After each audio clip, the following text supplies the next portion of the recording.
Hi, guys, and welcome back to today's episode. Today, we are continuing with the Leuchensee Zoo and the Oceania animals, and today's animal is the adorable Tasmanian devil. And let me tell you right up front, it was such a pleasure to build for these little guys. They are so incredibly tiny, they are even smaller than the kiwi, which actually surprised me quite a bit. But it was so fun to build for them. It is also the first outside habitat that we are building in the zoo. So we are having the outside habitat, then we are having their little winter house for when it is super cold so that they can be housed inside, and then their little holding areas in the backstage for the staff. So let's get started.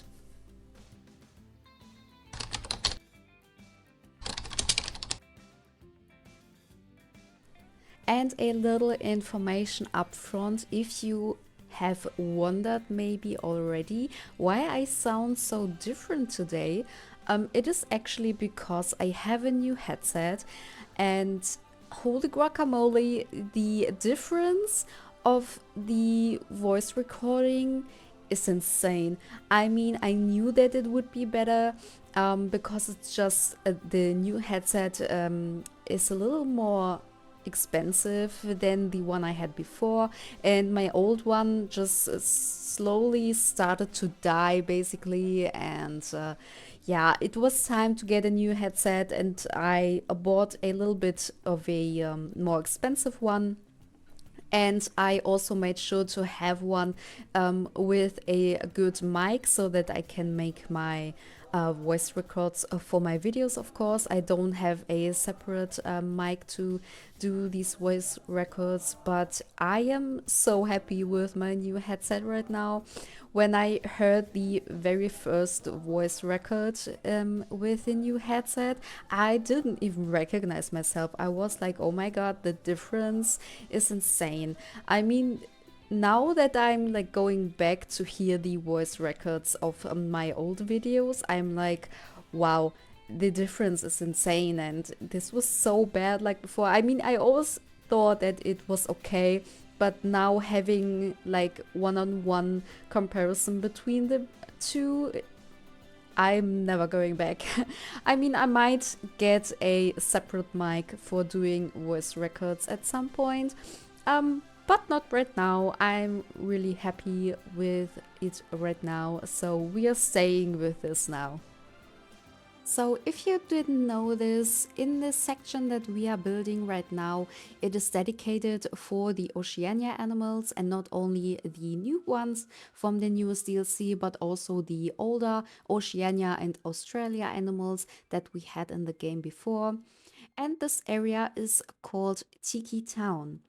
So this section is all around this like biome and the animals around it, and we have yet only built the night house where we have the kiwi, the spectated flying fox, and then the Egyptian fruit bed that is going over into the rainforest section of the zoo that will be right next to Tiki Town. And the Tasmanian devil is, as I said, the very first outside animal, or animal that has an outside area yet in the zoo. The zoo is very new, and if you don't know, this is a city zoo located in the Netherlands and is continuously expanding their sections, and Tiki Town is a relatively new and modern section, so that's why the buildings are kept relatively modern without being like too excessively modern where it wouldn't fit into the theme of the zoo. So for this habitat, I wanted to, of course, have this beautiful outside area for the Tasmanian devils, then a little inside area that would be, of course, a little smaller, because this area would only be used for when it gets extremely cold in the winter time. For when it is way too cold for Tasmanian devils, they should tolerate a little lower temperatures, since they are also more of a temperate biome animal, although they come from the Oceania. or from Tasmania to be exact. So they should tolerate a little lower temperatures, even if we are in Europe. But they will have a little heating lamp in the outside area so that they can still warm up on the outside. And when it gets cold, they can either choose to go inside the little winter house that they have, or if it is extremely cold, the staff can also put the Tasmanian devils inside the winter house and close it up so they don't go outside. And inside, they of course also have a naturalistic interior and heating lamps for them to choose if they want to go in and out. And of course, we also have the little separation pans for the Tasmanian devils in case they would be like sick or injured, or just for like feeding purposes, so they can be fed individually to keep track of how they feed and if they eat correctly, or for example if one of the animals needs to get medication, so that the staff can make sure that the meds are going to the right animal and that it is all eating up everything that it needs to. For the design of this habitat, I wanted to have a naturalistic like background, or like the barrier that is on the background. And I decided to make these little rock walls by myself where there would be some foliage on top. You will later see in the cinematics that I also put some more like bushes and other grasses on top, so it looks a little bit more different and just a little more full. And when it comes to the plants that I use inside of this habitat, I researched if the plants from the temperate Oceania biome that we got from the newest DLC, and also the plants that we had in here before, if they would tolerate like the average temperatures that are in the Netherlands during the winter time, and they should be fine for the most part. So I decided to incorporate a handful of those like Oceania temperate plants. And I also of course use some general plants that are from the temperate biome and mostly from Europe, but also from like America, for example. So I wanted to have it a little bit more different than what, for example, would be in a Europe part of the zoo, so that the theme would be a little bit more different and that it would also fit a little more into the theme that we have and would resemble the natural habitat of the devils even more.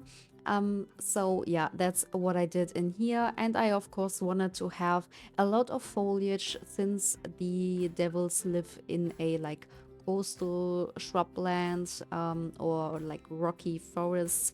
So I searched up some photos of this biome and tried to kind of recreate it. So we have a lot of these rocks that I used, that those are the temperate rocks that I'm gonna use probably throughout the whole zoo, but we will see. And I also made these little rock piles with some plants and some grasses already up front, so that I can copy them throughout this whole habitat. So it just would go a little bit more quickly to placing those down. And I also used some like pebbles that I downloaded from the Steam workshop that were already like in a big pile of them, so that I could lower them into the ground and have a really like different look throughout the whole habitat. And I of course used a lot of like broken down trees and branches, and they are also downloaded a blueprint from the Steam workshop of these like dead branch piles that I also lowered a little bit into the ground, so they don't look this ginormous or way too big and would just stop the devils from moving around in the habitat too much. And also when it comes to the traversable area, I believe it is very nice from the newest animals, at least for the ones that I've built yet. The traversable area is really good. I only had to delete a handful of rocks that were just a little bit too big or too far sticking out of the ground so that they could pass some like smaller areas. But other than that, it was really good. So I really can't complain about the traversable area. Now, talking about the Tasmanian devil itself, the Tasmanian devil lives exclusively on the island Tasmania, and it is the largest carnivorous marsupial in the world, and it is around 50 to 80 centimeters long and weighs 4 to 12 kilograms. They are mostly crepuscular, which means they are most active during dusk and dawn, and they hunt or find food at night, but they will still come out at daytime to sunbathe, for example. Also, in some zoos, the staff will only feed the Tasmanian devils at daytime so that the guests can actually see the animals during daytime, and they will already wait for the staff to come out and feed them during their normal time. Although this animal is relatively small, it has one of the strongest bites in the world, and it can also crack bones of its prey. And because of their strong jaw and teeth and their nosy scavenger habits, they are also nicknamed the hyenas of Australia. The devils normally live a solitary life without being excessively territorial, but the females will be a little territorial about their dens, especially if they have offspring. And they will only gather when mating or when feeding, and they will almost form like little groups when feeding. And they will then be very loud, and their screeching noises can be heard over multiple kilometers wide. And the screeching noises are also the reason how the Tasmanian devil got its name, because the people that back then found the Tasmanian devil thought that it was like something outworldly and something like devil like because of the noises. And so they got the name Tasmanian devil, and they are today the symbol of the National Parks and Wildlife Services of Tasmania. When kept in zoos, the Tasmanian devils should have space of at least 200 square meters plus 9 square meters for each additional devil. Considering their natural habitat, the habitat in the zoo should, of course, resemble the natural habitat and be like made in a way to encourage the devils to have a natural behavior. So that consists of having the ground of the habitat made out of soil, leaf litter, and bark, and they should have a lot of shrubs, trees, stumps and rocks, because they just like to hide, and of course so that they can make themselves little dens. And since they are also active during day, they should have basking areas in the habitat where they can just lay in the sun and bask, and they should also have high points in the habitat so that they can also look over the barrier of the habitat itself, which is very important for them. And although they cannot climb in game, the Tasmanian devil is actually an excellent climber. So they should also have like trees and stuff like that where they can climb on. The barrier for the devils should be at least 1.2 meters high, and it should be made out of some solid and smooth material so that they cannot climb or potentially hurt themselves while sticking, for example, their nose or feet through the wire mesh. And since the devils could potentially be aggressive or dangerous, all entries should be made out of double door entries to minimize the risk of the devils escaping. Also, the vegetation and furnishing should be away from the barrier so that the animals cannot, like for example, jump out of the habitat when being on a higher point, like a tree stump. So the area closest to the barrier should also be very low or have no like things where they can climb high enough to escape. They should also be provided with heating lamps when held in areas where it gets colder. For example, we are in a temperate biome in Europe, so it gets pretty chilly for some part of the year. So they are provided with a heating lamp on the outside area. Also protected from rain, so we have a little overhang of the roof inside the habitat, and there we have one heating lamp where they can get under and heat themselves up.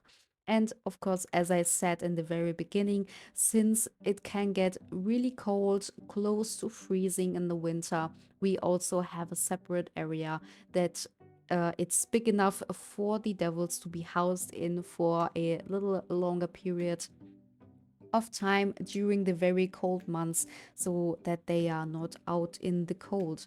And there we also provided heating lamps.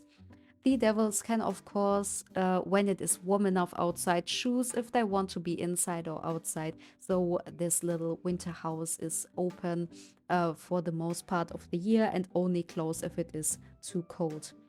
And the holding areas where they can be enclosed, for example, maintenance in the habitat, or when they should be sick or injured, should be at least 4 square meters wide and, of course, safe enough so that the animals cannot escape out of.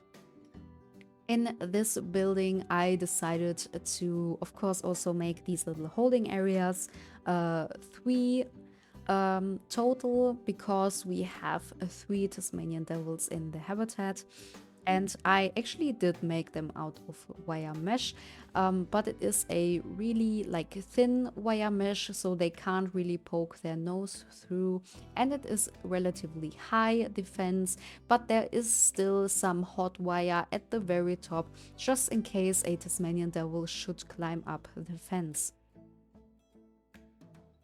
And they should also be provided with a wading pool on the outside, because the Tasmanian devil loves to have a little bath, especially when it is very warm. And they should also be provided with some nesting boxes, at least one per Tasmanian devil inside the habitat, and they should be around 70 by 50 by 50 centimeters big. Since I already made some nesting boxes in some other zoos, I made a little blueprint of a variety of nesting boxes, and I just use those. And if you are interested in having some nesting boxes too, you can download them from the Steam workshop. Sadly, they are not traversable because they are just simply very small. I made them more in a realistic way than practical way for the game itself. And when it comes to the traversable area, as I said, it is pretty good for the Tasmanian devil. But when it comes to like little doors or things where they can walk through actually or underneath, they need a relatively big space to actually move in and out. For example, the sliding doors are relatively big. So yeah, that is just one reason.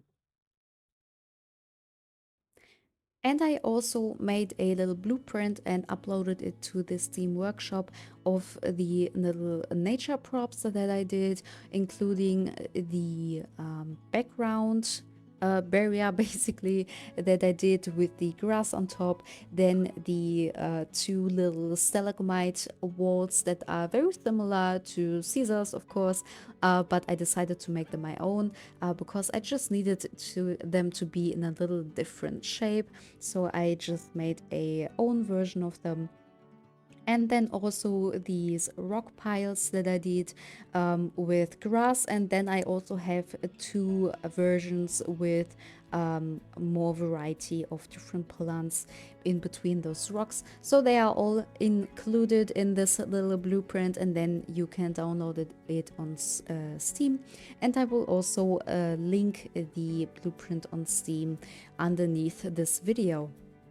And the little backstage kitchen that you will later see in the cinematics is also completely made by me, and it is also a blueprint, and I will also upload that on Steam. And talking about blueprints in general, I will try to make more blueprints that I'm also actually uploading of like smaller things like fences, similar to the one that I'm building right now.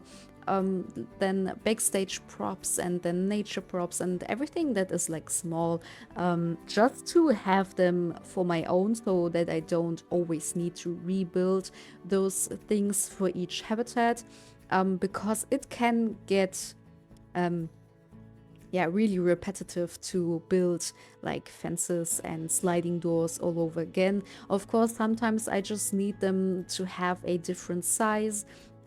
So yeah, I'm regularly building new ones, but I really want to have like a fixed blueprint that I can come back to and use them again. And I also want to provide you with some of these blueprints.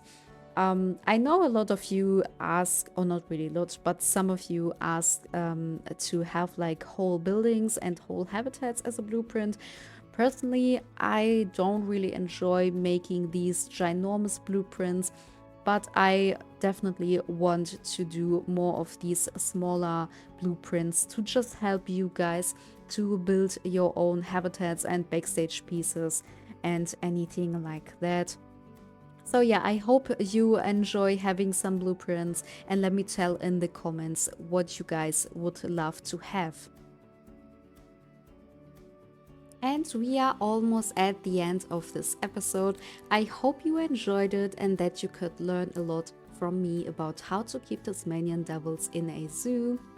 And don't forget to like and leave a comment if you enjoyed it, and go ahead and subscribe to my channel if you haven't done so, so you don't miss any new episodes and can see the progress of my zoos and the next episodes for the last two Oceania animals. Have fun with the cinematics at the end, and I hope to see you in the next one. Until then, bye guys!